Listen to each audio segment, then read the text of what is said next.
Ok, donc on reprend dans, si je me trompe, Osrot Chaim, Perek Chet. Ça, une page. Donc, on est dans quelque chose qui est un petit excursus, mais justement, c'est d'autant plus important quand on est dans un excursus de se rappeler le propos général. D'accord ? C'est qu'on était en train de nous expliquer, depuis le début, que le sujet général, c'est cette histoire de la Nephilat Achoraim des Abavim. C'est ça le sujet. Et là, on fait un excursus sur cette histoire de Shem Membet, mais le sujet global, ou sur lequel on va revenir juste après, c'est cette histoire de Achoraim des Abavim. Et donc, ce qu'on nous disait, c'est que dans ce Shem Membet, Aleph Bet Gimel Yud, Taf Tzadé, etc., étaient encodés ce qui s'était passé pendant le Shira, et donc c'est pour ça que c'est ce Shem-là qui allait servir aussi pour effectuer un des aspects du Tikkun, qui était donc la Ha'alat HaNetzotzot. Okay. C'est bon, je suis ici ? Oui, ça va. C'est bon.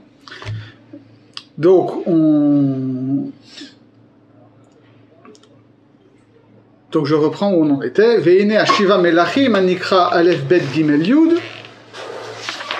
D'accord, les 5, les 7 sphirotes inférieures qui ont subi la shvira en tant que telle, c'est encodé dans les 4 premières lettres. D'accord, c'est-à-dire Aleph Bet Gimel 1 plus 2 plus 3 ça fait 6, et le Yud c'est Malchut qui compte pour une. Haloem nitatsu venishbaru vametu. Veze sod tav tzadé shel Aleph Bet Gimel Yud tav tzadé. Le tat, c'est un mot en lui-même qui veut dire d'être détruit, déconstruit, etc. Et donc c'est ça que veut dire en fait ce premier nom de 6 lettres, c'est que les 7 sirotes inférieures ont été brisées.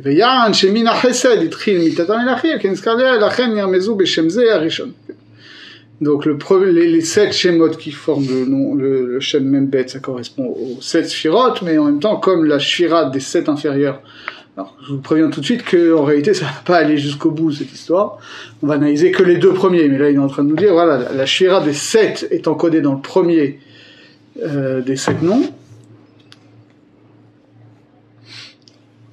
qu'on a analysé, et maintenant il y a une autre interprétation, Yesh Mefarshim Aleph Bet Gimel Yud Tav Tzadé Melachon Agmara Hahi Avga Debera, une expression qu'il y a dans Agmara où on parle Perush Satan Shaya Nimsa et Bet Amidrash Ahu, il y avait une sorte d'esprit malin qui se trouvait dans le Midrash, en araméen on appelle Avga. D'accord ? Donc Aleph Bet Gimel, ça peut aussi être lu comme un nom d'esprit malin. Veninsa qui Aleph Bet Gimel hu mamash al derer maché Amarnou les L, en fait c'est plus loin plutôt, c'est ce que c'est sur maintenant, Beotiot, non, ce qu'on avait plus haut, Sharat Nesgat, Shetzirufo, Satan Asgat, ok, c'est-à-dire qu'il y a, et ça c'est important parce que c'est ce qui va être développé aussi par la suite, c'est même assez fort et assez provocateur, c'est-à-dire que finalement dans ce Shem Membet, qui est un nom divin, ok? Et oui, dire c'est un des noms de Dieu, c'est un peu difficile à dire, mais finalement c'est quoi ces histoires de Shemot? C'est-à-dire quand on parle des Shemot, de Yudke Vavke, c'est sûr qu'on parle de Dieu, pour le dire rapidement. Okay. Donc tous les tzirufim, toutes les façons dont on va développer Yudke Vavke, ça va, c'est des noms de Dieu. C'est-à-dire quoi? C'est des noms de Dieu, c'est-à-dire qu'il y a une réalité au-delà de tout concept, de toute pensée, de toute saisie, de tout langage, okay, qu'on a appelé ici Ensof, et cette réalité, elle se manifeste sous certaines formes, et ces formes-là, on les appréhende, nous, à travers des schémotes, à travers des noms divins. Okay. Vous vous rappelez ce qu'on avait parlé de la structure générale du... Est-ce qu'on avait fait ça il y a longtemps, je pense, à travers ce que disait Rabbi Yosef Gikatilia dans l'introduction Sha'arei Ora. Vous vous rappelez de ça? Alors je rappelle, ça vaut toujours le coup de le rappeler, ça c'est un des fondements de la Kabbalah. Okay, c'est-à-dire que dans Sha'arei Ora, justement, le Sha'arei Ora, c'est un livre de Rabbi Yosef Gikatilia, donc c'est le début du XIVe siècle en Espagne. Et c'est vraiment les débuts de l'émergence publique, entre guillemets, de la Kabbalah. Et il explique dans son introduction qu'il y a un de ses talmidiques qui est venu lui poser une question. Est-ce que c'est une vraie question? Est-ce que c'est juste un prétexte? Mais la question et la réponse sont intéressantes. Et son talmide lui dit, j'ai entendu dire que dans la Kabbalah, il y a des schémotes, et avec les schémotes, on peut, en quelque sorte, faire de la magie, c'est-à-dire faire manipuler Dieu pour qu'il agisse dans le monde conformément à notre volonté. Et alors, il lui dit, alors, oui, mais en même temps, complètement non, c'est-à-dire que c'est pas du tout ça le sujet. C'est-à-dire que il explique la structure du réel est langagière et que le langage est centré sur les noms divins. C'est-à-dire que finalement, le noyau ultime de la réalité, c'est Akadosh Baruch Hu. Au niveau du langage, c'est Yud Ke Vav Ke. Yud Ke Vav Ke, c'est le centre du langage. C'est le mot ultime d'où dérivent tous les autres mots du langage. De la même manière, c'est la réalité ultime d'où dérivent toutes les autres réalités. Et donc il y a au centre Yud Ke Vav Ke. Ensuite il y a les Shemot, Shainam Nimchakim, Elokim, Shaddai, etc., qui sont des dérivés du Yud Ke Vav Ke.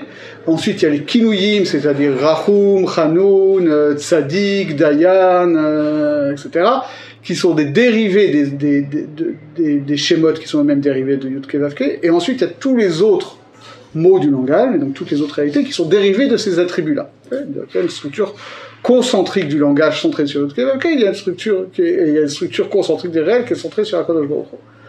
Et donc, dit-il, quelqu'un qui comprend comment, finalement, tout le réel est constitué de mots qui sont des dérivés du nom divin, et que donc finalement toute la réalité est structurée par des noms divins, comprend à la fois la réalité du monde, comprend qu'est-ce que c'est que les noms divins, et donc voit en quelque sorte la trame du réel en connaissant ces noms divins. Et donc cette connaissance des noms divins, c'est pas que ça lui donne un pouvoir sur le réel, qui va pouvoir manipuler le réel, c'est que finalement il comprend en quoi est-ce que la volonté divine contenue dans ces noms est la structure du réel, et donc ça provoque en lui un amour d'Akadosh Baruch Hu, et donc il va, lui, conformer sa volonté à la volonté divine qui s'exprime dans cette structure langagière du réel. Donc c'est la connaissance des noms divins, c'est pas que tu vas plier le réel à ta volonté, c'est que tu vas identifier ta volonté à la volonté qui est au cœur du réel. D'accord ? C'est comme on dit dans Pierre Kavod, puisque c'est une saison en plus. Assez retsono retsonecha kede shetiye retsonecha retsono, ou quelque chose dans le genre. Donc, normalement, la logique générale, c'est ça, c'est-à-dire qu'il y a une structure du langage. Et comme on va le voir, plus on va monter ou plus on est proche de la source, plus les noms divins la façon dont ça s'exprime sous forme de noms divins, ça va être des Yud Ke Vav Ke et ses dérivés.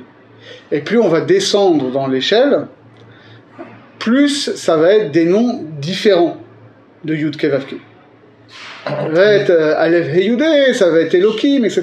Et puis plus on descend, comme on a dit là, au niveau de Yetzira, on a des schémotes qui ressemblent pas à des noms divins, qui sont des suites de lettres, qui signifient quelque chose, qui sont effectivement de la trame secrète du réel, mais on n'est déjà plus dans du nom qui désigne directement Dieu, en fait. Okay. Et là, ça va encore plus loin, puisque ce qu'il est en train de nous dire, c'est que ce shem-là qui est en Yetzira, c'est au niveau, finalement, des malachim. Okay, si on est arraché de Olamot, ces noms-là, ce Shem Membet qui est pas non plus un nom parmi d'autres dans des Shemot Malachim, qui a l'air d'être le Shem Klali de Yetzira, okay. C'est-à-dire la façon dont l'action divine s'exprime au niveau de Yetzira, c'est paradoxal, parce que c'est un nom qui est dérivé des Sphirot, donc dérivé d'une réalité divine, mais qui va exprimer ces Sphirot-là en tant qu'elles ont subi une Shira.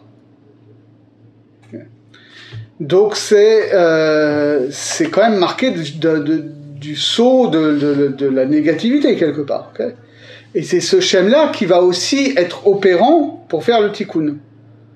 Mais donc on arrive à ce paradoxe, qui en réalité était déjà apparent dans le deuxième Shem, c'est que finalement c'est un nom divin dans lequel le mot Satan intervient. Et on te dit non seulement dans la deuxième série de Kufresh Ayin Sintet Nun, tu vas avoir le nom tu vas avoir le mot Satan, mais tu vas aussi l'avoir finalement dans le premier Shem, on te dit là le Avbet Gimel, c'est aussi une sorte de nom qui a l'air de relever pas du Sitra Achra, mais en tout cas de force qui relève plus du diabolique que du divin. C'est-à-dire que Dieu il s'exprime par le Satan. C'est-à-dire que on est en train de te dire, voilà, le Satan, c'est pas quelque chose qui est complètement séparé du divin, on n'est pas dans un dualisme. Le Satan même, ça va être une certaine expression du divin, qui apparaît comme satanique, littéralement, à cause de la Shira, mais qui va aussi rentrer dans un nom divin, entre guillemets, parce que ça va servir à faire le tikkun. Donc il y a une ambivalence fondamentale de ce Shem-là. C'est étrange. C'est un peu Midadadin, quoi. Exactement, c'est-à-dire, c'est ce qu'on va développer maintenant. Vene Hashem Hasheni, Hu Kera Satan, Kufresh Ayin, Sin Tet Nun. Donc ça dit explicitement le fait de déchirer le Satan. Donc à la fois c'est un peu anti-satanique, mais en même temps le nom de Satan il apparaît comme encodé dans un nom divin, entre guillemets. Excuse-moi, juste avant, quand tu parles des noms concentriques, le nom qui était prononcé par Kohen Gadol, il rentre pas dans ce système? Alors ça, c'est une grande question. Qu'est-ce que c'était le nom qui était prononcé par Kohen Gadol? Est-ce que c'était une prononciation spécifique du tétragramme? C'est le Hav, non? C'est pas le Hav du Kevavke, non? Alors on dit parfois c'est Shem Ayin Bet, un nom de 72 lettres. Mais c'est quoi ce nom-là? Est-ce que c'est parce que Shem Ayin Bet, en Kabbalah, ça veut dire deux choses qui sont très différentes.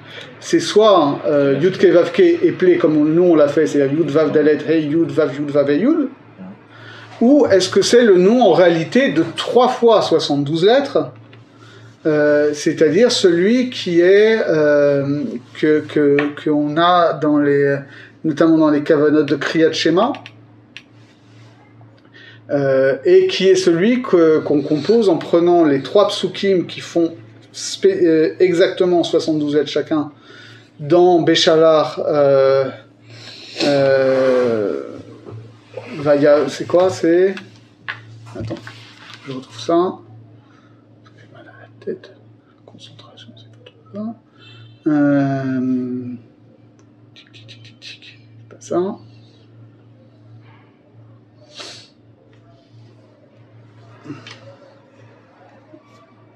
Je veux chercher.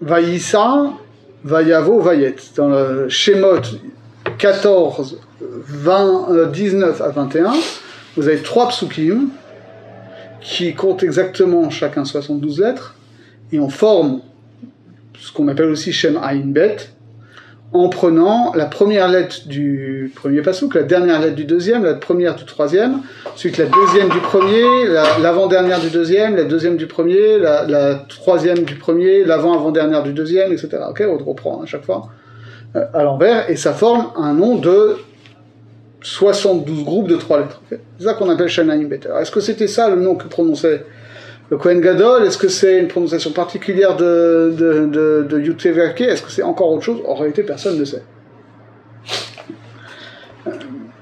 Donc, de fait, ça peut être aux deux niveaux. Soit c'est une prononciation spécifique de Yud Kei Vav Kei, donc ça va relever d'un certain niveau, ou soit c'est un nom qui est composé comme ça d'une suite de lettres, et ça relève d'un autre niveau, et ça ne relève peut-être pas de Hatzilut, mais c'est difficile à situer. Mais en tout cas, on dit voilà, mais tu vois bien que dans le premier nom de Shem Mem Bet, il y a une sorte d'esprit malin qui est encodé dedans, qui est causé par la Shvira, et dont il va falloir faire le tikkun. Et dans le deuxième nom, tu le vois encore plus, ou c'est encore plus explicite, parce que c'est comme c'est Hu Begvura Shu Amelech Hasheni Asher Bemitato Naflu Achore de Abba Gamken Lachen Yermaz Bitul Achore Abba Veima Beshem Ze. D'accord? Donc le deuxième nom, le premier nom c'était la Shvira des Shiva Melachim, le deuxième nom c'est le Bitul Achore Abba Veima. Justement, je crois bien, pourquoi la Shvira c'est entre guillemets négatif? Je dirais que c'est négatif parce qu'on associe au Satan. Je sais pas, moi j'avais compris, peut-être j'ai mal compris, j'avais compris que la Shvira, c'est ce qui permettait à la lumière de s'adapter au monde inférieur. C'est-à-dire, c'est ce qui va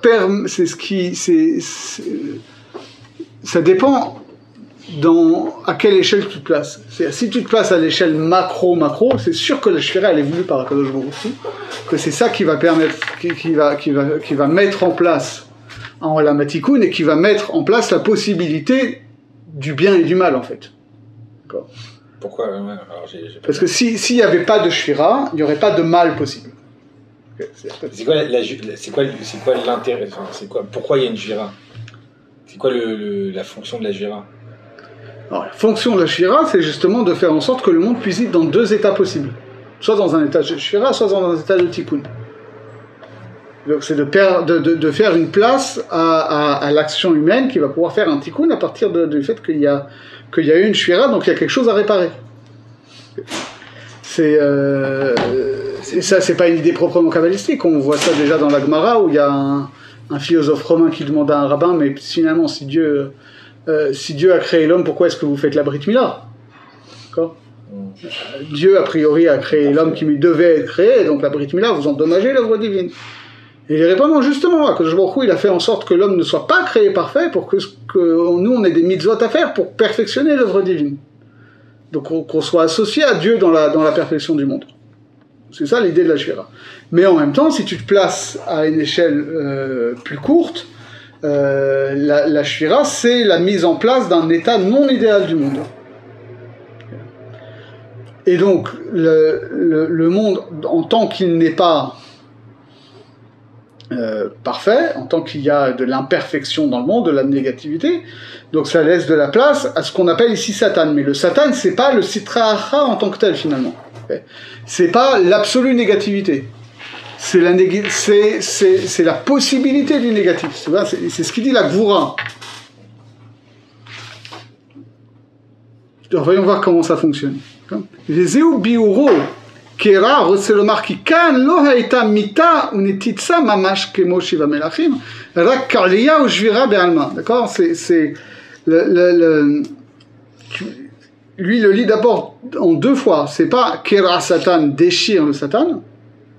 Ça c'est la liaison du tikkun, mais avant la liaison du tikkun, kera, il y a une kriya, il y a quelque chose qui s'est déchiré au niveau de Abba Veima.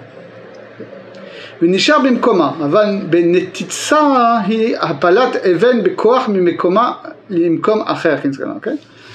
ועל יד קריאה זו יצאה הקליפה נקרא סatan. Donc cette cria-là, elle a donné naissance à la clipa qu'on appelle Satan, d'accord? Donc, autrement dit,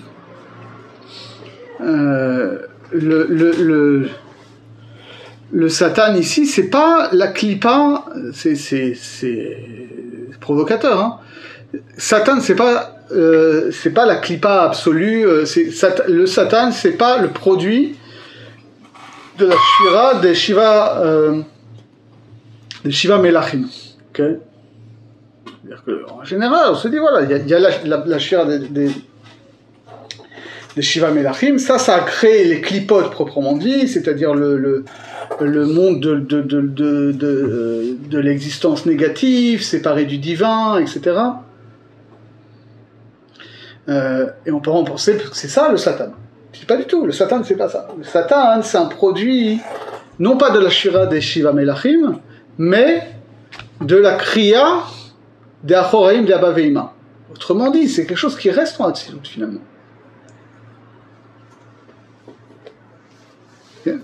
Et d'ailleurs, c'est ce qu'on voit dans la tradition juive. C'est-à-dire que le Satan, c'est pas le diable, c'est pas un négatif de Dieu et qui est un adversaire de Dieu, Chas v'Shalom, tout ça.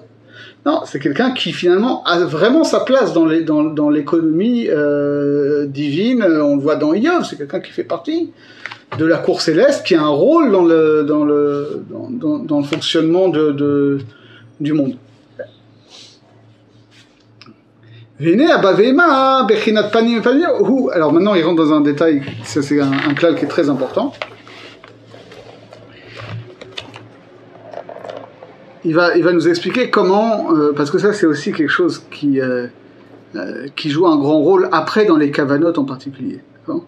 C'est-à-dire qu'on a parlé aujourd'hui depuis plusieurs semaines de panim et achor et tout ça, et en réalité à chaque aspect des orot et des kelim, va y avoir des variations des schémotes qui vont être associées, qui vont être ce qu'on va mettre en œuvre dans les kavanot. Et voilà comment il explique pour la première fois, d'accord? Abba ve'ima bechinat panim bepanim hu havaya de yudin be'abba ve'eye de yudin be'ima. Quand dans les kavanot on va faire le zivug de Abba ve'ima panim bepanim, on va associer deux schémotes. On va avoir Yud Ke Vav Ke écrit Yud Vav Dalet He Yud Vav Yud Vav He Yud au niveau de Abba. Okay, c'est ça qu'il appelle Havaya des Yudin. Okay, c'est le tétragramme écrit avec des Yud à chaque fois. Et on va associer ça avec la même chose sous la forme du nom Eye du côté de Ima. Okay. Donc ça va être Aleph Lamed P He Yud Yud Vav Dalet He Yud. On va combiner ces deux noms-là, c'est ça que va faire en termes de kavanot le zivug des deux. Okay. C'est bon? Ouais, c'est bon. Hein. C'est quel nom par rapport à Av Sagmaben? Ça va être Av.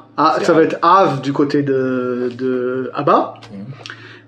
Et du côté de Ima, ça va être, laisse-moi calculer parce que je suis moins à jour là-dessus, mais ça va faire Aleph, ça fait 121, c'est ça? Non, ça fait 111, pardon, ça fait 111, plus 30, plus 20, ça fait 161. C'est-à-dire que du côté de Eye, tu vas avoir que 3 possibilités. Puisque tu n'as pas le Vav qui peut varier entre Yud et Aleph. Okay. C'est quoi? Parce que nous, on a Eye. Eye des Yudin, c'est ça qu'il y a écrit? Eye des milieux Yudin, ouais. Eye des Yudin, sauf que tu prends le Eye et tu le développes en mettant des Yud pour compléter les He. D'accord? Donc ça va faire Aleph, Lamed, P. Parce qu'on n'a pas vu, nous, le Eye avec Av Sagmaben. Voilà, parce qu'on ne l'a pas vu, mais en réalité, il y en a 3. C'est Eye des Yudin, donc ça fait Aleph, Lamed, P, He, Yud, Yud, Vav, Dalet, He, Yud. Okay. Donc ça a valeur 161. Okay. Ensuite, tu as Aleph, Lamed, P, He, Aleph, Yud, Vav, Dalet, He, Aleph. Donc là, ça fait, tu as 161 moins 20 plus 2, ça fait 143. Okay. Et ensuite, Aleph Lamed P, He, Yud Vav Dalet, He, ça fait 151. Okay. Donc d'un côté, tu as 72, 63, 45, 52. De l'autre côté, tu as 161, 143, 151. Okay. Donc là, on va faire le Yehoud de Yud Ke Vav Ke qui s'écrit avec des Yud et de Eye qui s'écrit avec des Yud, pour le dire rapidement. Et juste, Eye, il signifie quoi dans le nom des... Eye, ça va être quand du côté de Abba on va écrire avec Yud Kei Vav Kei, du côté de Ima on va écrire la même chose avec Eye. Non, j'ai compris, mais c'est quoi la différence entre les deux schémotes? Pourquoi il y en a un pourquoi Ima il est associé à Eye et Abba? Alors ça c'est une bonne question. Mais en tout cas pour l'instant c'est un klal qu'on garde. Ah d'accord, ok, c'est comme ça. Et typiquement c'est qu'on va te dire voilà au niveau des tefilines ça va être comme ça par exemple. C'est-à-dire que les parchemins c'est Yud Kei Vav Kei et les batim c'est Eye. Donc on dit voilà donc panim et panim on va avoir Yud Kei Vav Kei écrit avec des Yud pour Abba et Eye écrit avec des Yud pour Ima. Shneem Gematria Regel, d'accord, si tu additionnes les deux ça fait donc 72 plus 161. 72 plus 161, ça fait... Ah, on fait des maths, hein. On fait des calculs mentaux. Ça fait 232, c'est ça 233, et donc ça fait Regel, d'accord. Et c'est la même Gematria que Zachor. Qui a Zechira Ba Mitzad Panim. Alors ça, on va le développer après. Non. Bechinat achor be'achor, הם אחוראים של שני שמות הנזכרים לעיל, d'accord? Donc quand c'est achor be'achor, c'est les mêmes schémotes, sauf qu'on va les développer autrement. Shem achoraim de Havaya. Alors maintenant, voilà, ça c'est une notion technique. Pour les achoraim, on va développer ces schémotes-là d'une certaine façon, qui vont être comme il le dit justement ici, par exemple, Achoraim des Havaya des Yudin, ça va s'écrire comme ça va être Yud Vav Dalet, Yud Vav Dalet He Yud, Yud Vav Dalet He Yud Vav Yud Vav, Yud Vav Dalet He Yud Vav Yud Vav He Yud. Ok? C'est-à-dire, c'est un certain type de développement où on épelle d'abord la première lettre, ensuite on épelle les deux premières lettres, ensuite les trois. Ça y est, ça va être plusieurs lettres. On épelle d'abord la première lettre, ensuite on épelle les deux premières, ensuite les trois premières, ensuite les quatre premières, et mais s'il y a une cinquième lettre, les 5 lettres. Et ça, c'est les schémotes qui vont correspondre au Achoraim.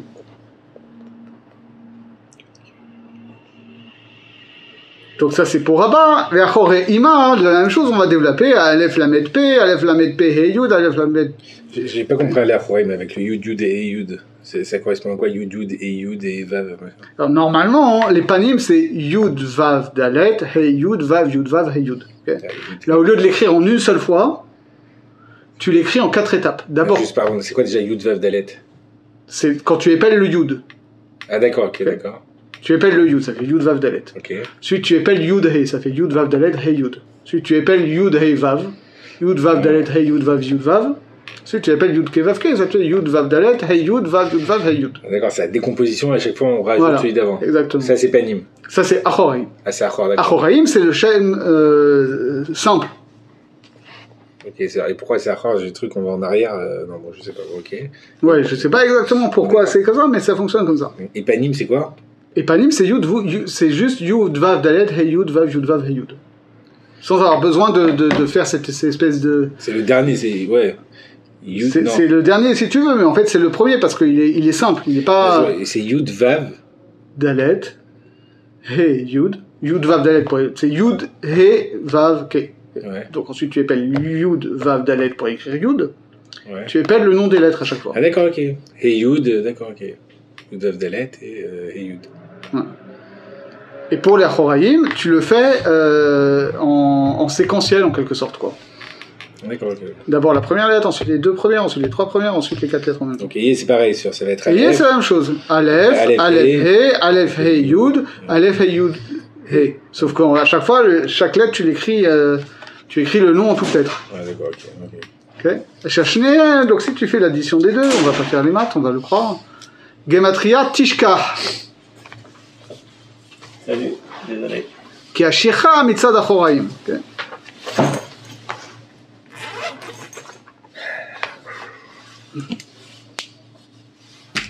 Donc je rentre pas trop dans le détail pour ça, mais on pourrait creuser ça, c'est que finalement il y a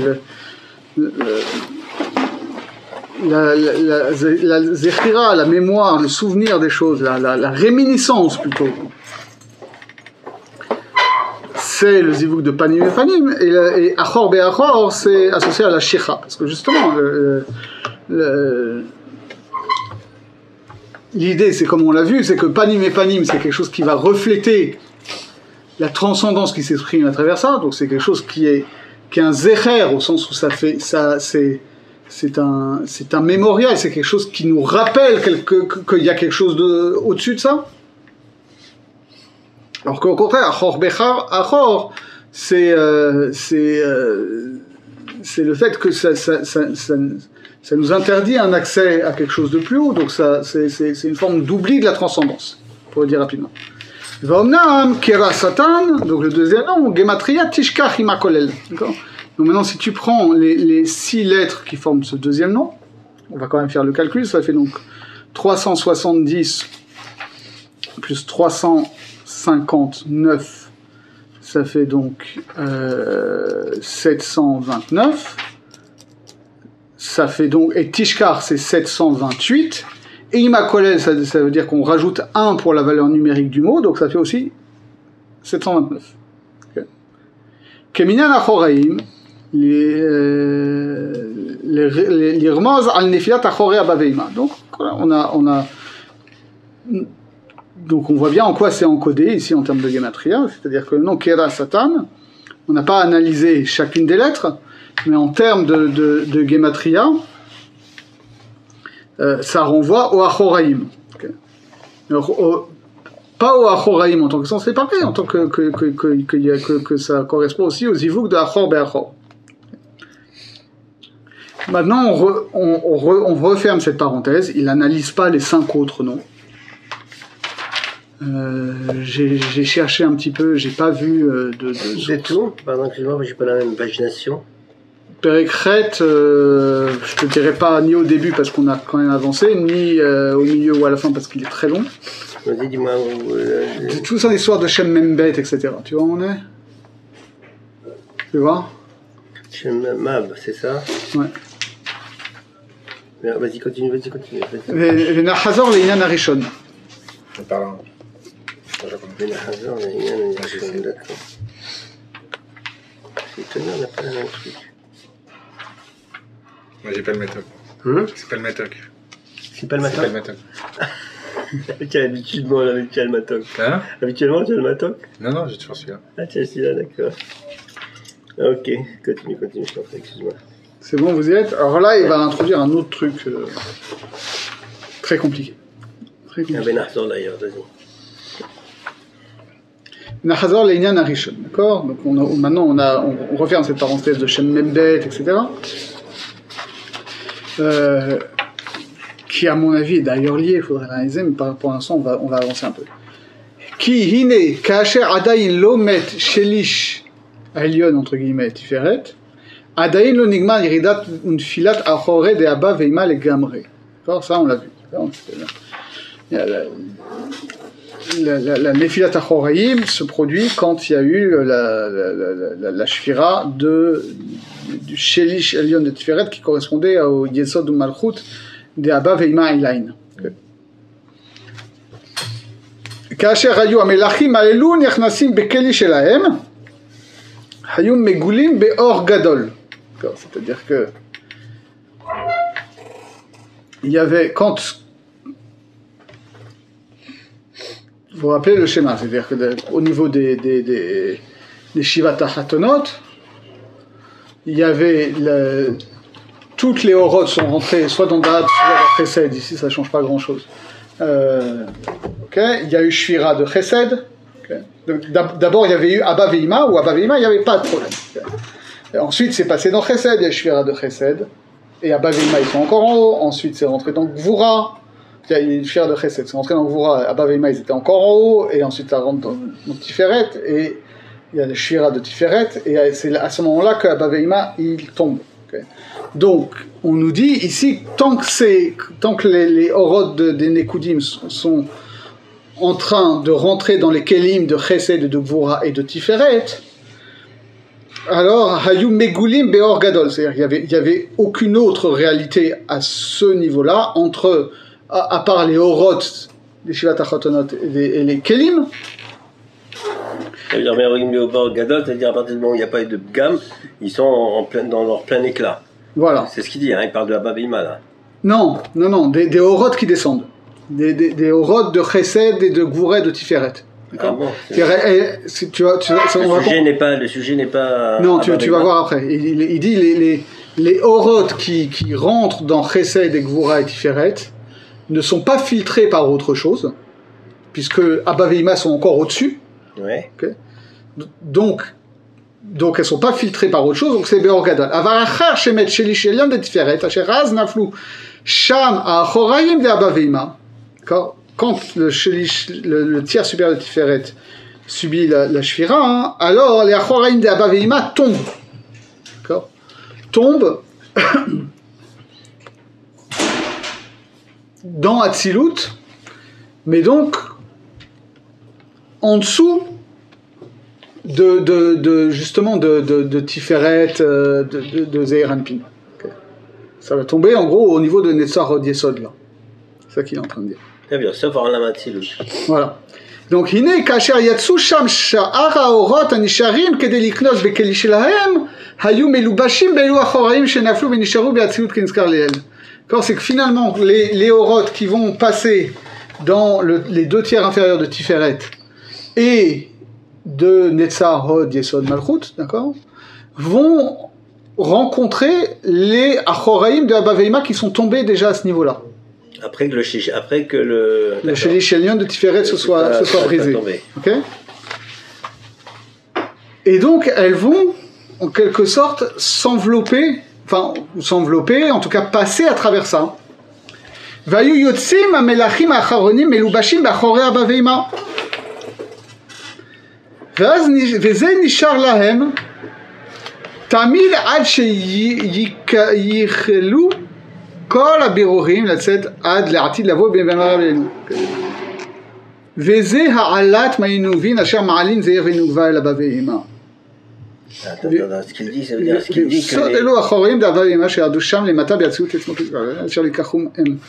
Donc ce qu'il dit, c'est qu'il y a une différence essentielle, et il va le développer ensuite, entre la mita de Chesed, Gvura et Shelish Elyon Shel Tiferet et la mita de Tiferet, Netzar Hod Yesod Malchut. C'est-à-dire que les premières shvirotes, c'est une shvira totale, parce que là, il y a un choc frontal entre les Orot et les Kelim qui ne sont pas adaptés. Et il n'y a pas de moyen terme entre les deux. Alors que pour les shvirotes suivantes, il va aussi y avoir une shvira, mais finalement, la rencontre entre les Orot et les Kelim va déjà être médiée par les Achoraim de Abba Veima qui sont tombés à ce niveau-là. Comment ça fonctionne exactement? Pour l'instant, on est juste en train de répéter les mots. Attends. Chesed Gvura sont tombés avant que ne tombe les Achoraim de Abba Veima. Donc, ils n'ont pas été touchés par le hors de Abba Veima. Non. C'est à partir de Shlish Elyon de Tiferet qui tombe, et après Tiferet, Netzar Hod Yesod qui vont tomber dans la foulée. À ce moment-là, à partir du moment où le Tiferet tombe. Mais avant qu'elle tombe, avant la Shvira. D'accord, mais avant qu'elle tombe, il y a le Gam qui se fait, donc le hors de Abba Veima qui descend, voilà. Et il enveloppe quoi? Justement, ces Orot-là qui vont descendre. Lesquels?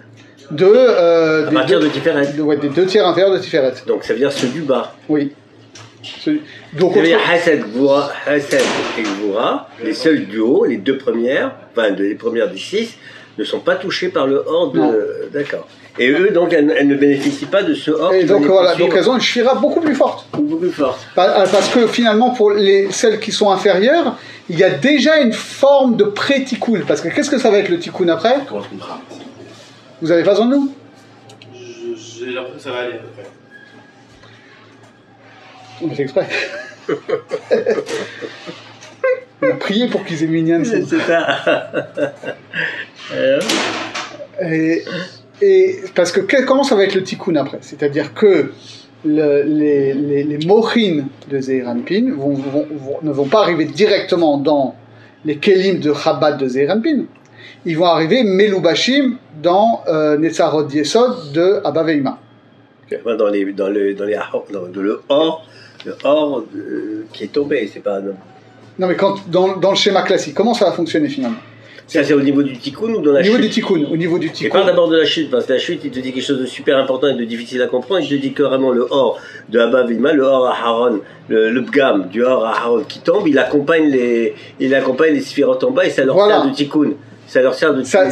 C'est pas que ça leur sert de tikkun, mais ça prépare la possibilité du tikkun.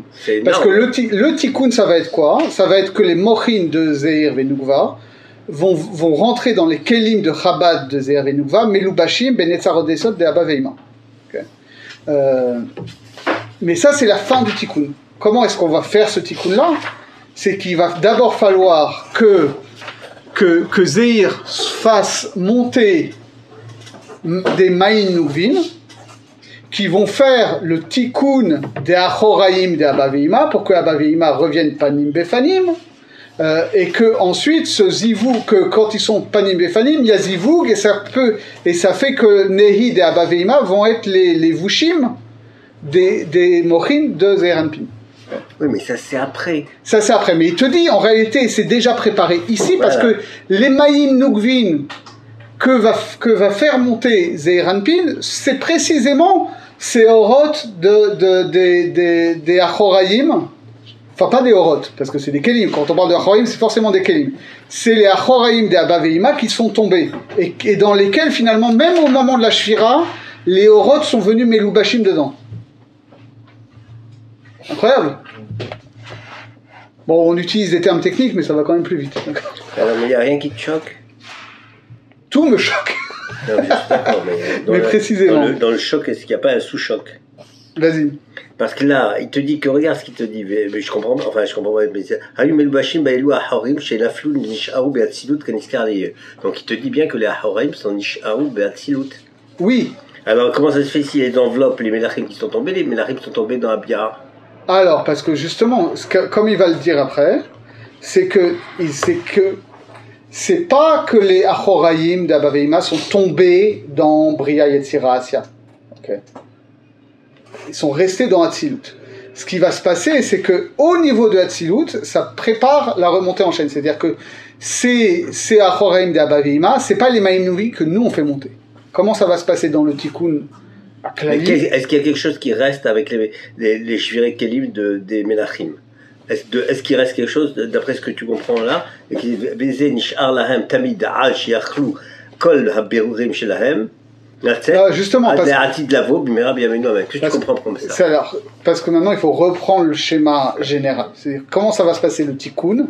Ça va être, va y avoir un T1 du tikkun où ce qu'on va décrire ici, ça va être la reconstitution de l'essentiel des Partsoufim. Et ça se passe sans l'être humain.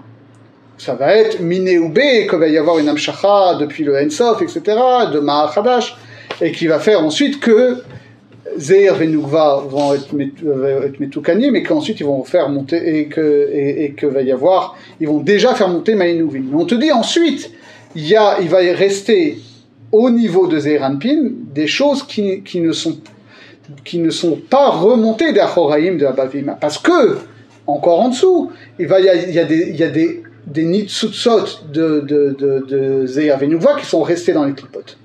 Et en fait, nous, les Neshamot Israël, notre travail c'est d'aller chercher ces Nitsutsot-là pour les faire monter à Zeir Anpin, pour qu'ensuite Zeir Anpin fasse le même travail, que lui ayant récupéré nos Maïm Nouvin, lui ait la force de faire monter les Maïm Nouvin qui sont ces Achoraim, des Abba Veima, pour faire le Tikkun. Okay, donc ça va être une réaction en chaîne, mais il faut que ça ait été préparé à chaque fois. Donc paradoxalement, il te dit, même au niveau de la Shira, il y a deux dimensions de la Shira. Il y a une Shira qui est en quelque sorte totale au niveau de Chesed et Gvura. Et il y a une Shira qui est déjà dans un état de préparation de Tikkun qui va être des Shirot inférieures. Alors maintenant, il va falloir interpréter tout ça. Dans la phrase, tu as dit C'est-à-dire, en fait, les Mainuvin qui vont permettre de faire la Shvira, ça vient de nous.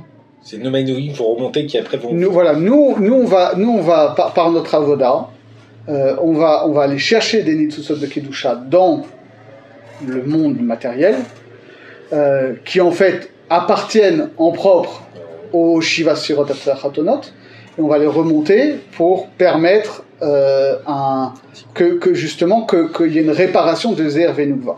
Ensuite, Zer Venukva, quand ils vont avoir fait une réparation, ils vont pouvoir avoir un Zivug qui va faire monter Maïm Nukvin vers même un Zivug de Achor Be'achor, on verra le détail, on va faire remonter les Achoraïm de Abba Ve'ima en tant que Maïm Nukvin pour faire le Tikkun des Achoraïm de Abba Ve'ima pour qu'eux ils soient pas Nimbefani, etc., et après on va remonter comme ça, après on va redescendre. Donc ça vient d'ici, quoi, tout. Tout vient d'ici. En tout cas, le Gomar Hatikun vient d'ici. Il y a un T1 qui est au début de l'histoire, qui est la mise en place du divin en tant que tel, et du rapport entre le divin et l'homme. Mais ensuite, pour que tout ça soit complètement réintégré dans une réalité unitaire, ça c'est tout notre travail. Alors maintenant, Veine, Nimsa Sheelu Aarot Sheme Ahazé ou le Mata, Baim Mechusim. Donc finalement, les lumières des sphirotes inférieures au moment de Olam HaNikudim, elles arrivent déjà couvertes, d'accord? Kvar yadata ki italmut haor vekisuyo hu metziyut tekuno, d'accord? Il enfonce le clou. Il dit finalement, vu que ces lumières-là elles viennent pas directement mais melubashim dans les achorim de Abba Ve'ima, alors c'est déjà une dimension de tikkun, d'accord? Qui aliatken yesh koach bekeli lisbol haor liyoto bo melubash. Tout le lien du tikkun, c'est ça, c'est de faire en sorte que la lumière qui arrive dans le keli, elle soit un peu tamisée pour que le keli puisse la supporter.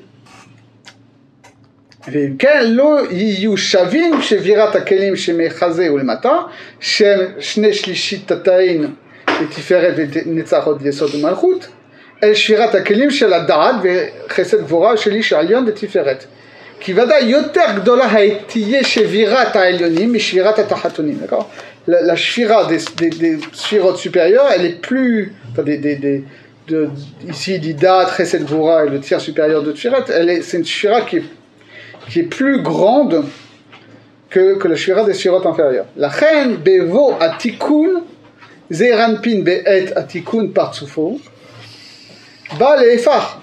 Donc quand ensuite va se mettre en place le tikkun de zeranpin, ça va faire que la situation va être traversée. Parce que au moment de la shvira, les lumières des trois sphirotes supérieures, on va dire comme ça, étaient dévoilées alors que la lumière des sphirotes inférieures était voilée, donc la shvira était moins grave pour les sphirotes inférieures. Quand on va être dans l'état de tikkun, ça va être inverse. C'est-à-dire, ça il faut le savoir, Ki mishne shlishi de tiferet ou les mata, hayu orota ve'achasadim shebaim megulim, וזהו לפי שיש בהם יכולת לקבלם שלא על ידי מסך בינה, לפי שלא הייתה שבירתן גדולה, אבל העליונים שהם מרשע דזעיר אנפין עד החזה, באו בתיקון סתומים ולובשים עתה, תוך מסך בינה שהוא יסוד שלה כנודע. Alors ça c'est un autre klal, c'est toujours la difficulté du Arizal, parce que tout est dans tout, il faut connaître ses kavanot pour comprendre les Ridamot. Mais quand Zeir Anpin va être dans son état de tikkun complet, c'est-à-dire quand il est dans un état de gadlut, donc il a des mochin, comment ça se passe? Donc les mochin vont venir melubashin dans Nehi de Ima, okay? Et donc le yesod de Ima arrive jusqu'au tiers supérieur de Tiferet, de Zeir Anpin. Donc tant qu'on est au-dessus du tiers supérieur de Zeir Anpin, les orot supplémentaires qui vont venir dans Zeir Anpin, elles vont rester cachées dans Nehi de Ima. Okay. Et c'est ensuite, quand ça va se diffuser plus bas, que là, ça va sortir de ce lévouche de Ima pour être de manière dévoilée. Alors pour l'instant, je répète les mots, je ne sais pas ce que ça veut dire, on va essayer d'analyser. Mais ce qu'il dit, c'est ça, c'est que pourquoi est-ce que, au niveau du tikkun, les lumières supérieures vont rester voilées, les lumières inférieures vont se trouver dévoilées? Parce qu'au niveau de la shvira, c'était l'inverse. La shvira des sirotes supérieures avait été totale parce qu'il n'y avait pas eu de tikkun, il n'y avait pas eu de médiation. Et donc, après, même au niveau du tikkun, il faut qu'il y ait une médiation, alors que finalement, pour les shvirotes inférieures, même au niveau de la shvira, il y avait déjà une médiation, donc la shvira était moins absolue. Donc au niveau de tikkun, le tikkun peut être peut être plus total, peut être plus dévoilé, d'accord, parce qu'il y avait déjà un tikkun préparatoire.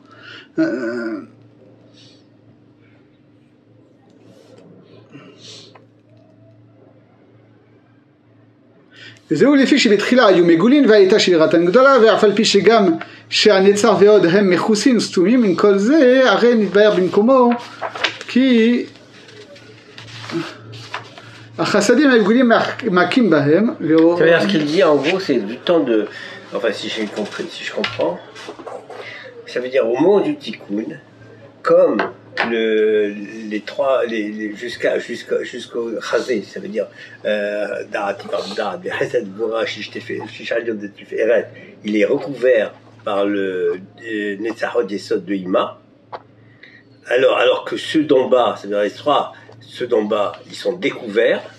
Donc ceux-là, les trois premiers, ne sont pas capables de recevoir le or qui est Nish'ar, le or de type de... Même au niveau du tikkun, ils ne peuvent pas recevoir le or directement. Voilà, donc c'est parce qu'ils sont, c'est au moment du tikkun que ceux qui sont bas, qui sont Megoulim, les deux de Tiferet, le Shlish et puis les Sarod Yesod et Malchut, qui sont eux Megoulim, mais du fait qu'ils ne sont pas recouverts par le Massar de Netzachot Yesod de Ima, eux, ils vont retrouver quoi? Ils vont retrouver cette lumière des Ahoraim de Abba et Ima, et ils vont en profiter pour faire un tikkun supplémentaire plus facile. C'est-à-dire, ils vont recevoir la lumière qu'ils auraient dû avoir à l'origine dans l'idéal, directement sans passer par un massar. Tandis que ceux du haut, ouais.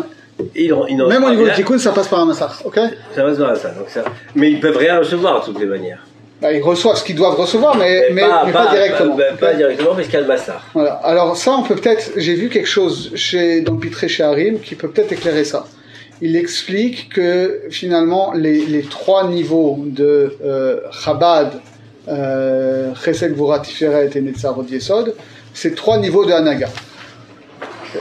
C'est-à-dire que tout ce qui relève de Chabad, c'est la façon dont Dieu va gouverner le monde idéalement après le tikkun total. D'accord, c'est vraiment ce qu'on va appeler les artis de Lavo, etc.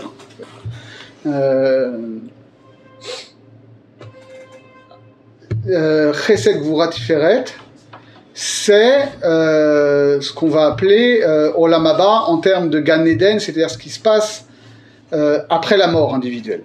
C'est-à-dire quand Mamash, il y a Sachar Veonesh qui correspond à la vraie justice divine. Okay. Et ensuite, Netzar Hod Yesod, c'est la Hanaga de Olam Hazeh. Et quoi avec la fin? Netzar Hod Yesod, c'est la Hanaga de Olam Hazeh. Okay. Finalement, s'il y a une possibilité comme ça, parce que justement, quand on est dans Chesed et Gvura, Chesed c'est Chesed, Gvura c'est Gvura. Okay. Yesh din ve yesh dayan, si t'es un tzadik, alors t'es un sachar, si t'es un rachat, tu es un onesh. Ça, c'est valable dans le monde de Olam HaNeshamot après la mort. Notre monde, il fonctionne pas comme ça. Notre monde, justement, il est que, il y a pas de chesed pur, il y a pas de din pur, tout est memouzag, c'est la définition même de Netzar et Hod. D'accord? C'est que Netzar et Hod, c'est qu'il y a les deux ont un mix de chesed et de gvura. C'est pour ça que finalement c'est deux parties d'un tout. Tu peux pas distinguer, les deux sont mélangés. Donc c'est un monde où Tzadik ve'eralo et Racha ve'tovlo. Et c'est ça, c'est un agala. Et finalement, peut-être que ce qu'on peut dire ici, c'est que il y a eu, comment ça va fonctionner? On est en train de dire que voilà, même quand on n'est pas dans la dimension de l'Irati de Lavo, etc., de quelque chose qui est complètement différent de notre réalité. Okay.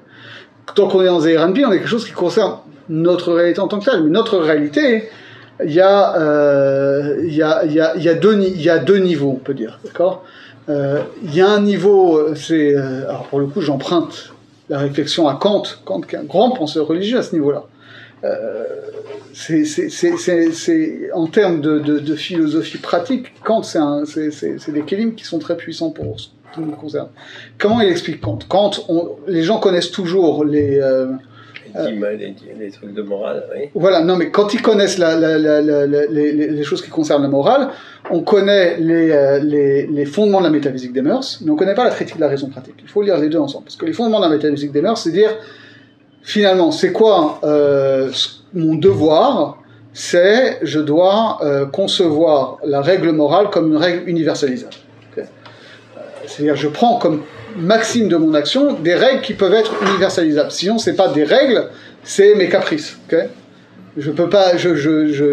Sur le vol est absolument interdit parce que je peux bien me trouver des excuses individuelles que pourquoi moi aujourd'hui j'ai besoin de voler, mais je peux pas faire un klal de dire le vol est permis, parce que sinon il n'y a plus de structure sociale. Okay, donc ça c'est une chose.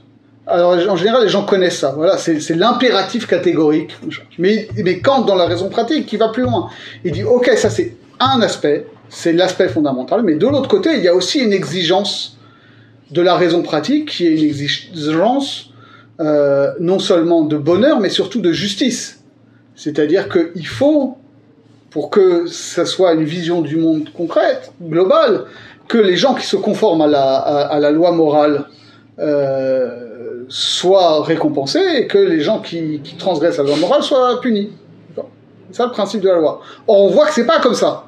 Donc, il dit c'est une exigence de la raison morale que de supposer qu'il y a une vie de l'âme après la mort, où là-bas il y a mamash sachar ve'onesh. Ça, il dit Kant. Et là, c'est un peu ça. C'est-à-dire que nous, on est obligé de concevoir notre monde dans une dualité, que d'un côté, il y a un monde qui est vivable parce qu'il n'y a pas mamash sachar ve'onesh, parce que sinon il n'y aurait pas de libre arbitre, et sinon ce serait une vie invivable si dès que tu fais une avéra, tu te prends une trecha. Okay, c'est ce que dit Srazal, d'accord, quoi. Il voulait créer le monde selon Midat Adin, il a vu que ça ne pouvait pas tenir, alors il a été Memouzak avec Midat Arachamim. Ça c'est au niveau de Netzar Veod. Okay, mais en même temps, on a quelque chose qui nous est une réalité qui est un espoir, on va dire, mais qui est aussi une aftacha de la Torah, que après la mort, il y a mamash sachar ve'onesh. Mais cette chose-là, elle est mechoussée, ça nous est caché. D'accord, on ne le vit pas directement. Autant la façon dont le monde est structuré avec justement cette mésiga au niveau de Netzar Veod, c'est une réalité qu'on vit, et dans laquelle on peut percevoir une certaine action divine. Autant comment est-ce que Akadosh Baruch Hu il va agir selon Chesed et Gvura, même pas au niveau de l'Eati de Lavo, etc., mais juste de Sachar Ve'onesh en fonction de ce qu'on fait nous dans la Mazé, ça nous est caché. C'est une réalité qui va relever de notre vie après la mort individuelle. Et alors maintenant, ce qu'on nous dit, c'est que précisément, c'est-à-dire que paradoxalement,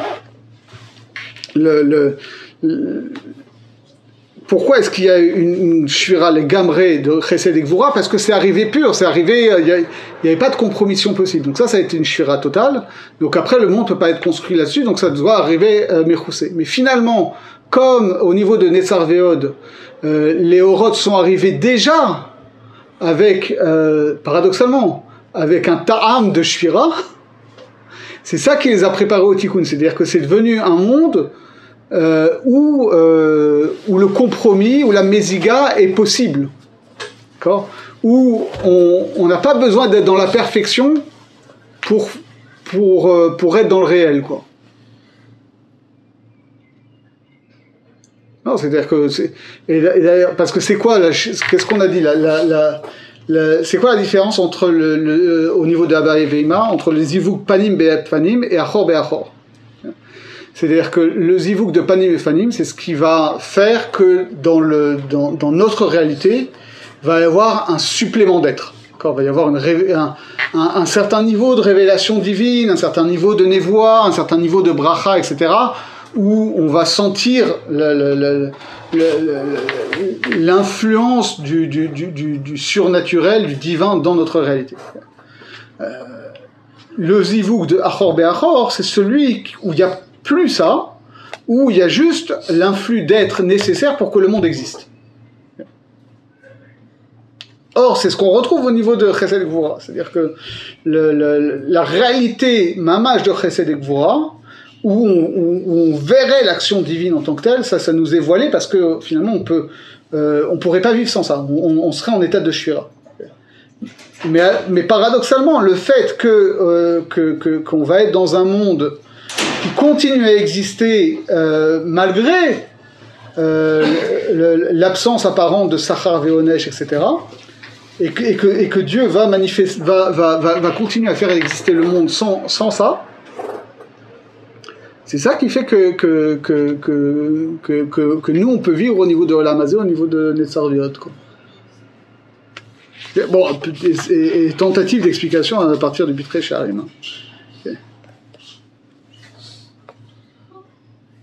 Alors ensuite, Veine b'mitat ze'er anpin ad shelish alyan de tiferet shelo gvar yardu achorei abaveima.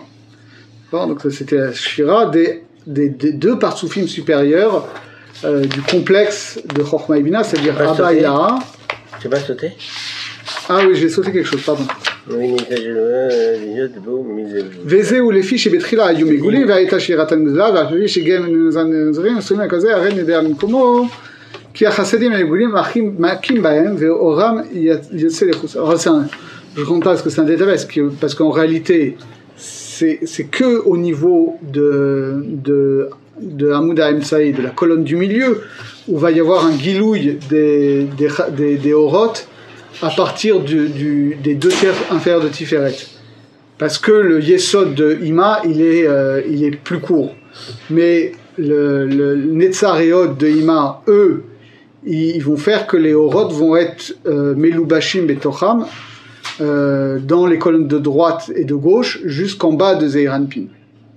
Donc tu vas me dire, mais non, mais ces histoires de Orot Megoulim, c'est que au niveau de la colonne du milieu, mais c'est pas vrai pour Netzar Hod pour Netzar Hod de Zeir Anpin, puisque Netzar et Hod de Ima descendent jusque Netzar et Hod de Zeir Anpin, d'accord? Donc là c'est Mechoussé jusqu'en bas. Tu te dis oui, mais le fait que les Chassadim vont sortir au milieu, alors ça va faire qu'elles vont pas rester Mechoussim dans des Tsar Veod de Ima, mais on va pas rentrer dans le détail, mais que là aussi ça va se passer de manière légèrement différente, mais il va y avoir finalement une expression extérieure aussi. Alors maintenant, qu'est-ce qu'il veut dire par là? C'est-à-dire qu'il a dit que même s'ils étaient Mechoussim, alors malgré cela, les orotes les orotes qui vont être Megoulim au niveau des deux tiers inférieurs de Tiferet. Non, car Hasadim Makim Bahem, les Hasadim. Ah, Chassadim, Megoulim. Makim Bechasadim Amechoussim. Comment qui a Hasadim Makim. Alors, Be'afalpi Shanetzar Ve'aod.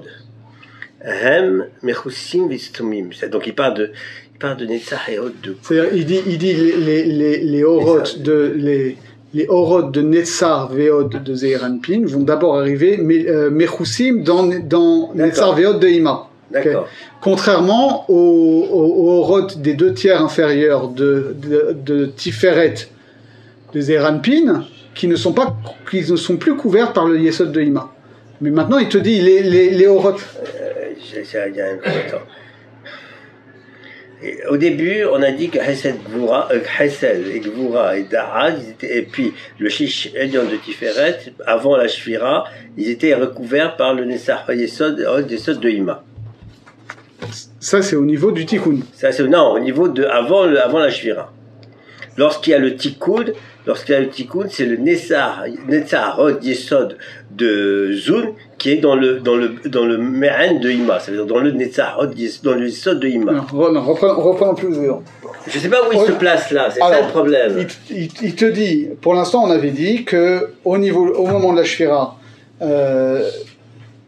les Orot de Chesed Gvura et du tiers supérieur de Tiferet étaient dévoilés, donc il y a une grande Shira. Mais ensuite, les Orot des deux tiers inférieurs de Tiferet et de Netzar Hod Yesod Malchut de Zeir Anpin étaient déjà tamisés par les Achoraim d'Abba Veima. Okay, donc il te dit maintenant au niveau du Tikkun, ça va permettre que ça va être l'inverse, c'est-à-dire que Chesed, Gvura et le tiers supérieur de Tiferet sont Mechousim dans Netzar Hod Yesod Deima, et les Orot inférieurs sont Megoulim. Alors il te dit, mais en fait, si tu connais bien ton Arizal, tu sais que le Yesod de Ima est Katsar, donc c'est pour ça que les deux tiers inférieurs de Tiferet est découvert, mais par contre le Netzar et Hod de Ima sont longs, et donc vont jusqu'à Netzar et Hod de Zeir Anpin. Donc pourquoi tu me dis que les Orot des deux tiers inférieurs de Tiferet et de Netzar et Hod de Zeir Anpin sont Megoulim, alors que c'est vrai que pour Tiferet, pas pour Netzar et Hod.